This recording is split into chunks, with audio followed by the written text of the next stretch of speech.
नमस्कार sir, live Hindustan में आपका स्वागत है।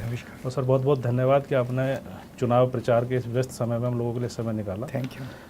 तो सर, दिल्ली की 7 लोकसभा सीटों पर चुनाव प्रचार अपने एकदम अंतिम चरण में है और आप लगातार कैंपेन भी कर रहे हैं, तो आप आम आदमी पार्टी के लिए क्या संभावना देख रहे हैं? देखिए, जैसे मैं घूम रहा हूँ, पहली चीज़ तो जिस तरह से इन लोगों ने झूठे केस में मुझे फंसा के और गिरफ़्तार कर लिया और इनका मकसद था दिल्ली की सभी सेवाओं को रोकने का, स्कूल बंद करने का, इनका मकसद था मोहल्ला क्लिनिक बंद कर देंगे, इनका मकसद था फ्री बिजली बंद कर देंगे। लोगों के अंदर बहुत गुस्सा है इसको लेके। और चुनाव जिस दिन 16 तारीख को चुनाव डिक्लेयर हुए और 21 तारीख को इन्होंने मुझे गिरफ़्तार कर लिया, तो मैं जहाँ भी जा रहा हूँ वो गुस्सा साफ जाहिर है। लोगों के अंदर बहुत ज़्यादा इसको लेके रोष है और वो चुनाव में वोटिंग में तब्दील होगा। और मुझे लगता है कि इंडिया गठबंधन की 7 सीटें दिल्ली में इस बार आनी चाहिए। सर, दिल्ली में आपने बड़े मार्जिन से 3 बार सरकार बनाई है विधानसभा में, लेकिन लोकसभा चुनाव में अभी वैसी सफलता आम आदमी पार्टी को नहीं मिली है, तो इस बार क्या बदले हुए समीकरण सर आप देख रहे हैं? एक तो जैसे मैंने बताया कि जिस तरह से इन्होंने गिरफ्तारी की, उस गिरफ्तारी का बहुत ज़बरदस्त बैकलैश इनको मिलेगा। दूसरा, जब भी 2 बार हम चुनाव लड़े, हम एक तरह से दिल्ली की पार्टी थे, तो लोग कहते थे भाई आप लोग हो बहुत अच्छे हैं, अच्छा काम करते हो, पर ये तो बड़ा चुनाव है, राष्ट्र का चुनाव है, देश का चुनाव है, इसमें आपको क्यों वोट दें। इस बार हम खुद भी राष्ट्रीय पार्टी हैं और इंडिया गठबंधन का हिस्सा हैं और धीरे धीरे ये क्लियर होता जा रहा है कि इंडिया गठबंधन की सरकार बनने जा रही है, तो केंद्र में सरकार बनाने की कोशिश का हम हिस्सा हैं। तो इसलिए हम केंद्र के सरकार बनाने के पूरे उसमें हम भी एक वो दावेदार हैं, तो लोग हमें उस तरह से देखते हैं, तो लोग हमें वोट देंगे। सर, जैसे आपने अभी बताया कि चुनाव की घोषणा के कुछ समय बाद ही आपको जेल भेज दिया गया और करीब 50 दिन रहने के बाद में आप अंतरिम जमानत पर बाहर आए, तो इससे पूरे टाइम पीरियड जो 50 दिन का जेल में चला गया, उससे पार्टी के कैंपेन पर, बाकी सब चीज़ों पर कितना असर आप मान रहे हैं? और ज़्यादा, एक तो पार्टी बहुत मजबूत हुई है। कोई भी पार्टी या कोई भी इंस्टीट्यूशन अपने सबसे ज़्यादा जब उस पर मुसीबत आती है तब मजबूत होता है, उस संघर्ष करता है तब मजबूत होता है। पार्टी एकजुट हो गई है। इन्होंने सोचा था पार्टी बिखर जाएगी, उल्टा हुआ, पार्टी एकजुट हो गई, एक परिवार की तरह हो गई है। हमारी जो लीडरशिप बाहर थी, उस लीडरशिप ने जिस तरह से पार्टी को संजोया वो बहुत काबिल तारीफ़ है। और जनता का समर्थन अभूतपूर्व मिल रहा है हम लोगों को। इतना समर्थन हमें असेंबली चुनाव में भी नहीं दिखाई देता था जितना समर्थन अभी। तो इनकी गिरफ्तारी करना जो है वो बिल्कुल ही इनको उल्टा पड़ा है और इनको इसका खामियाजा भुगतना पड़ेगा। आप एक चीज़ करें सर कि हम इस बार चूँकि इंडिया गठबंधन के साथ हैं, एक राष्ट्रीय पार्टी भी हैं, बट एक सवाल जो लगातार उठ रहा है कि इस इंडिया गठबंधन का चेहरा कौन होगा? वो तय कर लेंगे। इस वक्त सबसे ज़रूरी है देश को बचाना। पहली चीज़, जिस तरह की तानाशाही देश के अंदर हो गई है, जिस तरह से मेरी गिरफ्तारी की गई, सब लोगों को लगता है यार ये तो किसी को भी पकड़ लेंगे, झूठे केस में तो किसी को भी फंसा लेंगे। मनीष सिसोदिया को जेल में डाल दिया, सत्येंद्र जैन को जेल में डाल दिया, मुझे जेल में डाल दिया, संजय सिंह को जेल में डाल दिया, 2 दिन पहले मेरे पीए को जेल में डाल दिया। अब कह रहे हैं आतिशी को भी जेल में डालेंगे, सौरभ को भी जेल में डालेंगे। उधर हेमंत सोरेन साहब को जेल में डाल दिया। एनसीपी पार्टी को तोड़ दिया, 2 टुकड़े कर दिए। शरद पवार जी की पार्टी को, शिवसेना के इन्होंने 2 टुकड़े कर दिए। ममता बनर्जी के मंत्री गिरफ्तार कर लिए, स्टैलिन साहब के मंत्री गिरफ्तार कर लिए, पिनराई विजयन साहब के ऊपर केस कर दिया, तेजस्वी यादव के ऊपर के। ये किसी को नहीं छोड़ने वाले। जैसे रशिया के अंदर पुतिन ने सारे विपक्ष को जेल में डाल दिया या मरवा दिया और फिर चुनाव कराए, तो 87% वोट से जीत गए वो। शेख हसीना ने बांग्लादेश के अंदर सारे विपक्ष को जेल में डाल दिया, चुनाव कराए, बन गई राष्ट्रपति। पाकिस्तान के अंदर इमरान खान को जेल में डाल दिया, उसकी पार्टी छीन ली, उसका सिंबल छीन लिया, जीत गए।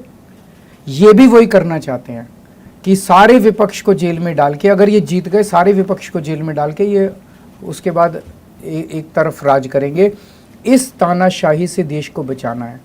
दूसरी तरफ इन्होंने मन बना लिया है संविधान बदल के रिजर्वेशन ख़त्म करने का, उससे देश को बचाना है। तो ये मौका, ये जो है, ये देश को बचाने का वो है। कौन चेहरा होगा, कौन चेहरा नहीं होगा, ये बाद में तय हो जाएगा।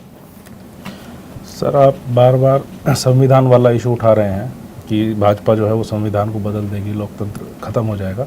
आपको ऐसा क्यों लगता है सर कि मतलब अगर भाजपा सत्ता में आ गई तो संविधान और लोकतंत्र के लिए खतरा है? ये कह रहे हैं 400 पार 400 पार, हमें 400 सीट चाहिए। क्यों चाहिए भाई 400 सीट? इनसे पूछा किसी ने तो इन्होंने बताया, बोले मोदी जी बड़े काम करना चाहते हैं। कौन से बड़े काम करना चाहते हैं, देश को भी तो बता दो। तब पता चला कि ये संविधान बदल के और रिजर्वेशन ख़त्म करना चाहते हैं। सर, आम आदमी पार्टी अपनी शुरुआत में ही कांग्रेस को दिल्ली में हराया, कांग्रेस को पंजाब में हराया, उसके बाद में वो दोनों स्टेट्स की सत्ता में पहुंची। अब दिल्ली में कांग्रेस के साथ गठबंधन है, तो क्या पार्टी कैडर पे इसका कोई असर पड़ेगा सर? इस वक्त सब लोग समझ रहे हैं कि ये लड़ाई चुनाव जीतने की या पार्टीबाजी की या किसी नेता के बड़े और छोटे होने की नहीं है। ये पूरा का पूरी मशक्क़त इस वक्त देश को बचाने की है। अगर हम साथ नहीं आए तो इतिहास हमें माफ़ नहीं करेगा कि जब देश को बचाने की ज़रूरत थी तुम लोग आपस में लड़ रहे थे।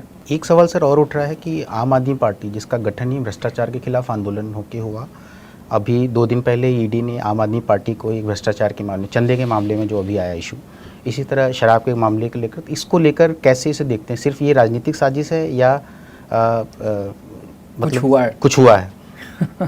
तो मैं आपको एक ही उदाहरण दे देता हूँ। एक तो हमारे ऊपर 250 से ज़्यादा केस कर चुके हैं ये लोग, हमारे एमएलएज के ऊपर, इधर उधर मिला के 250 से ज़्यादा, जिनमें 130 से ज़्यादा केसेस में जजमेंट आ गए हैं, जो सारे हमारे पक्ष में हैं। किसी को सज़ा नहीं हुई आज तक, उल्टे जो एजेंसीज हैं उनको डांट पड़ी है कोर्ट से। दूसरा, ये जो शराब घोटाला है, कह रहे 100 करोड़ का शराब घोटाला, 100 करोड़ का शराब, 11 अब तो कह रहे 1100 करोड़ का शराब घोटाला। इतनी रेड मारी, 500 से, ये खुद ही बताते हैं 500 से ज़्यादा रेड मार चुके हैं। एक नया पैसा कहीं मिला? 100 करोड़ गया कहाँ? 1100 करोड़ गया कहाँ?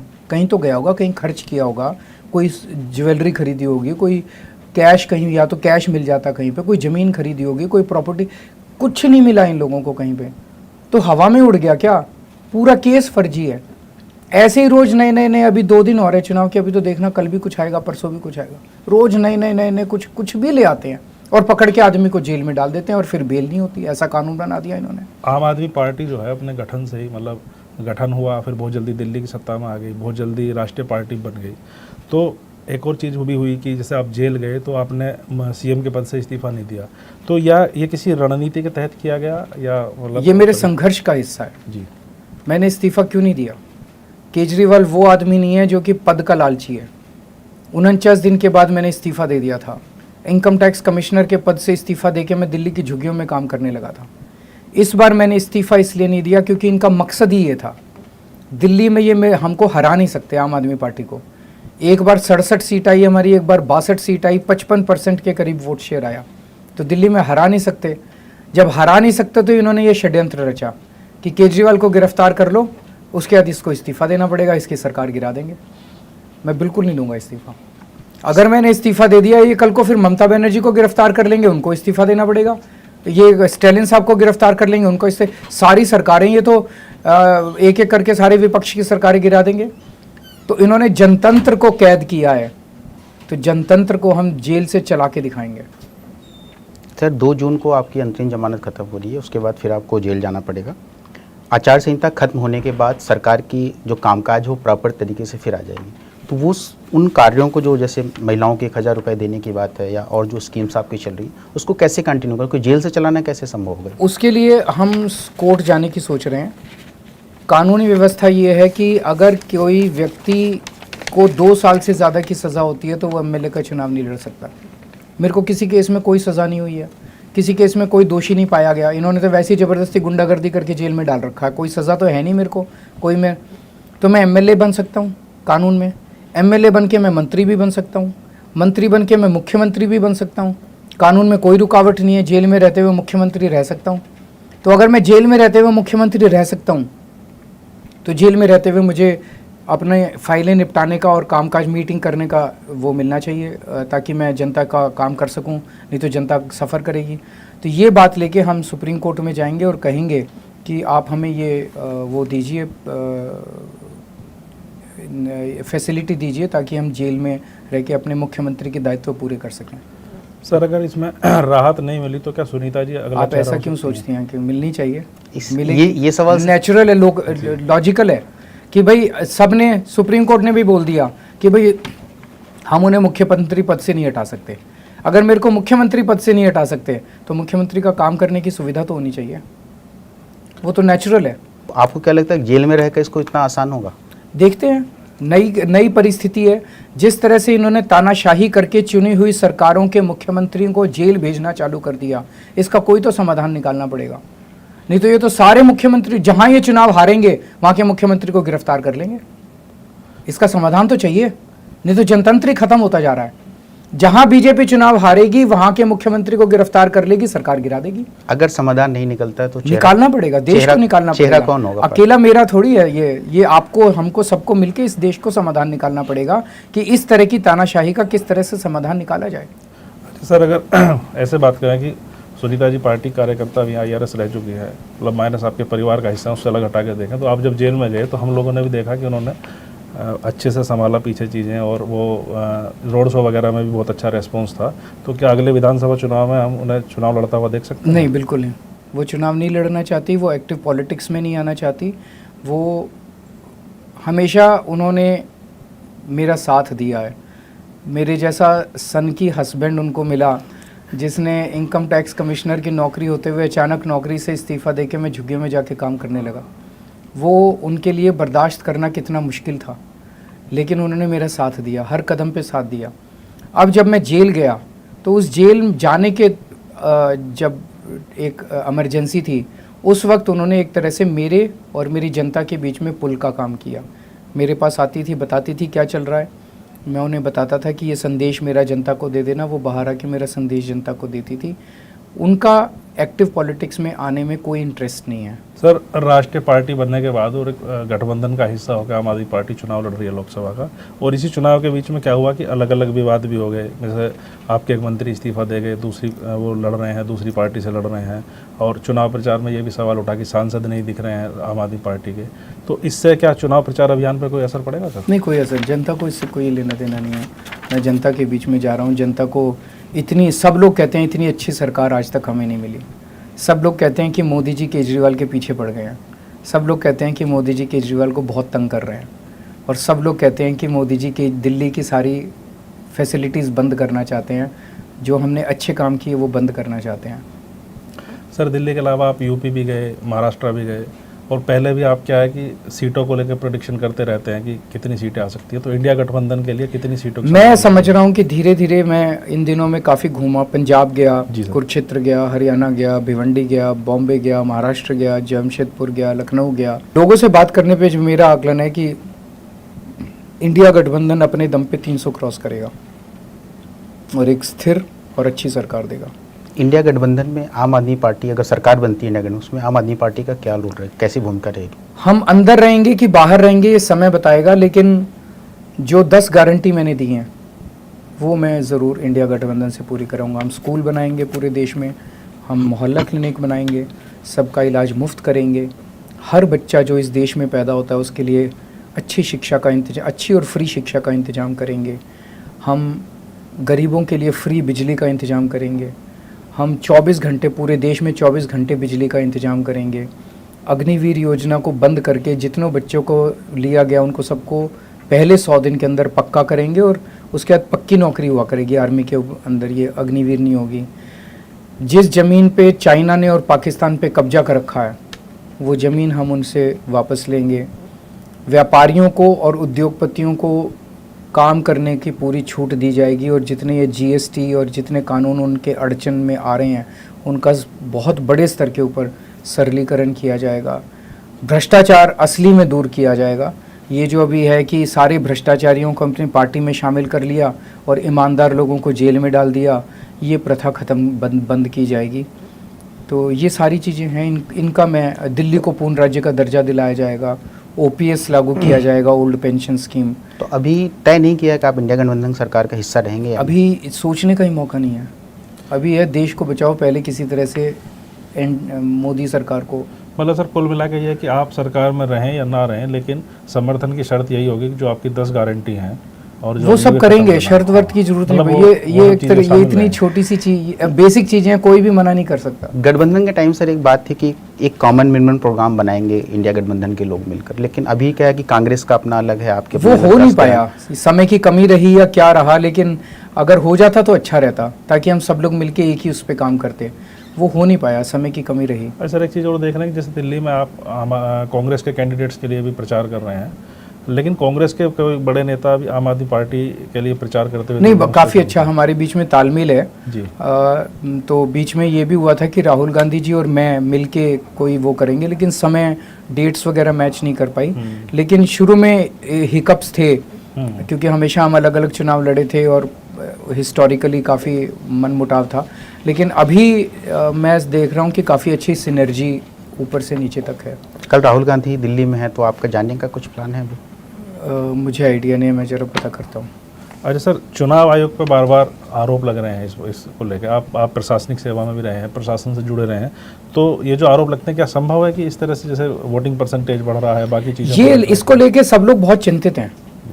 ये अब मैं कुरैशी साहब का एक इंटरव्यू देख रहा था, जिसमें उन्होंने कहा कि ऐसा पहले कभी नहीं हुआ कि उस दिन शाम को जो वोटिंग परसेंटेज ये बताते हैं, कहते हैं 52%, और 6-7 दिन के बाद कह देते हैं नहीं 52% नहीं 62%। तो ये तो कभी नहीं हुआ। मतलब आज की टेक्नोलॉजी के अंदर तो रियल टाइम बेसिस पे इनके पास डेटा आता है पूरे देश भर से। इसको लेके लोगों के अंदर बहुत, और मैं चुनाव आयोग से अपील करना चाहूँगा कि सब कुछ ट्रांसपेरेंट होना चाहिए। लोगों के मन में जो संशय है इसको दूर करें, और सब कुछ फॉर्म 17C सारे के सारे वेबसाइट पे डाल दें। हर पार्लियामेंट्री कंस्टिट्यूंसी का डाल दें कि टोटल वोटर इतने, वोट पड़े इतने, और 24 घंटे में डाल दें। क्यों नहीं डाल सकते? डाल सकते हैं। नहीं तो अगर ये शक पैदा हो गया, लोगों का विश्वास खत्म हो जाएगा। सर कार्रवाई को लेकर भी सवाल उठ रहे हैं, जैसे आम आदमी पार्टी ने आरोप लगाया कि भाई वो चुनाव आयोग उस तरह से कार्रवाई नहीं करता है। वो भी गलत है। जो एक तरह से ये देखने को एक परसेप्शन ये है कि चुनाव आयोग सत्ताधारी पार्टी के पक्ष में सभी निर्णय लेता है और विपक्ष के खिलाफ सभी निर्णय लेता है। इस चुनाव आयोग को निष्पक्ष तरीके से काम करना चाहिए। सर आप अपने भाषणों में हम देख रहे हैं पिछले 3-4 दिन से, तो एक योगी जी का बड़ा जिक्र कर रहे हैं कि अगर भाजपा की सरकार आई तो योगी जी को हटा दिया जाएगा। अच्छा आप बताइए, ये तो साफ हो गया है। उन्होंने वसुंधरा राजे जी को हटाया, उन्होंने शिवराज सिंह चौहान जी को हटाया, मोदी जी ने रमन सिंह को हटाया, डॉक्टर देवेंद्र फडणवीस को हटा दिया, खट्टर साहब को हटा दिया। अब अमित शाह जी को अगला प्रधानमंत्री बनाने के रास्ते में केवल योगी जी बचते हैं। तो मैंने कहा योगी जी को अगले 2 महीने में हटाएंगे। एक भी भाजपा के लीडर ने इसका खंडन नहीं किया कि नहीं हटाएंगे। तो साफ जाहिर है कि उनका हटाने का प्लान है।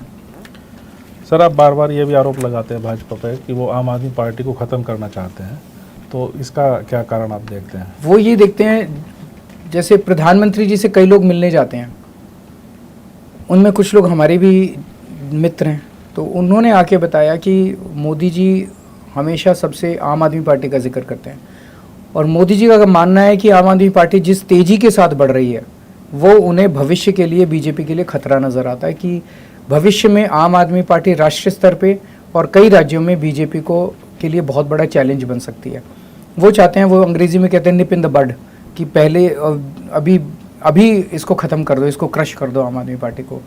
तो उन लोगों ने एक ऑपरेशन झाड़ू करके एक शुरू किया है, जिसके तहत आम आदमी पार्टी के नेताओं को जेल में डालना फर्जी केस में, हमारे बैंक अकाउंट, अब इनके वकील ने बोला है कि चुनाव के तुरंत बाद हमारे बैंक अकाउंट सील कर दिए जाएंगे, हमारे दफ्तर को खाली कराया जा रहा है, पूरी तरह से नेस्तनाबूद करना चाहते हैं आम आदमी पार्टी को। लेकिन मैं मोदी जी को कहना चाहता हूँ, करके देख लो। आम आदमी पार्टी अब ये 4 लोगों की पार्टी नहीं है, ये एक विचार बन गया है जो देश में चारों तरफ फैल रहा है बहुत तेज़ी से। लोगों के दिल के अंदर बैठ गई है आम आदमी पार्टी। केजरीवाल रहे ना रहे, लेकिन कल 100 केजरीवाल पैदा कर देगी भारत माता। ये 10 लोगों को जेल में डालेंगे, हमारे 1000 नेता पैदा हो जाएंगे पूरे देश के अंदर। आज सुबह एक खबर और दिल्ली पर आई, दिल्ली में पानी की किल्लत बढ़ गई, यमुना में पानी का लेवल बहुत नीचे जगह से प्रोडक्शन कम हो गया है। इसको लेकर कोई, ये भी इनका एक षड्यंत्र है। बताओ, किसी भी हद तक जा सकते हैं ये लोग चुनाव जीतने के लिए। अब दिल्ली में आम आदमी पार्टी, चुनाव 2 दिन रह गए, इन 2 दिनों में ये जानबूझ के दिल्ली में पानी की किल्लत करना चाहते हैं ताकि लोग हमसे नाराज हों। हमारे को बदनाम करने के लिए। ये तो गलत बात है। पानी तो कम से कम मत रोको यार, पानी किसी का रोकना तो पाप है। अच्छा सर, दिल्ली के अलावा जैसे आप गुजरात में आम आदमी पार्टी लड़ रही है, पंजाब लड़ रही है, तो बाकी स्टेट्स में क्या आप इस बार देखते हैं कि आम आदमी पार्टी को कितनी सफलता? बहुत अच्छा किया है, गुजरात वाली सीट भी जीत रहे हैं, कुरुक्षेत्र से भी अच्छी खबर आ रही है, वो भी जीतेंगे। आपको ताज्जुब होगा, सबसे मैक्सिमम स्ट्राइक रेट शायद भारत के इतिहास में इस बार आम आदमी पार्टी का होगा। जितनी सीटें हम जीत रहे हैं उसमें से मैक्सिमम सीटें जीतेंगे हम लोग, जितनी लड़ रहे हैं। सर बहुत बहुत धन्यवाद आपका, Thank you. आपने हमें समय दिया। Thank you.